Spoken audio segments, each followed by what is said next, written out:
આજે કોટલીપુરા ગામે 8 કરોડના ખર્ચે અશ્વિન નદી ઉપર પુલનું કામ ખાતમુહૂર્ત અમે કર્યું છે અને અમારી સાથે બધાની રજૂઆત હતી કે સાહેબ ચોમાસામાં અશ્વિન નદી વધારે આવે ત્યારે અમે આ 2 ફળિયા છે અમે અવર જવર કરી શકતા નથી, 2 દિવસ લગી પાણી રહે છે.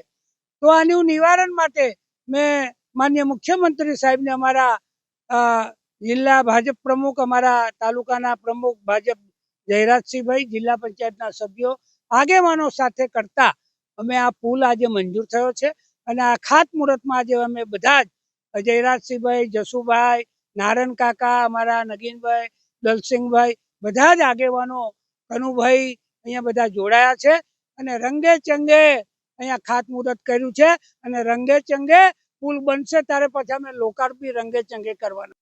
ઘોડા પર બેસાડીને મને આજે પાછા લાવ્યા, નચાવતા નચાવતા 1 કિલોમીટર સુધી આ પ્રજાનો આનંદ આજે ખૂબ મને લાગ્યો છે. ગરીબ પ્રજા છે પણ એના દિલમાં જે જગ્યા છે કે આ સરકારે કામ કર્યું અને આ ધારાસભ્યએ કામ કર્યું એટલે બધાના દિલમાં છે કે મને આ ન્યાય મળ્યો છે.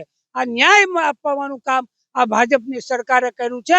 એથી વિશેષ આનંદ ગામની અંદર આજે મને દેખાયો છે.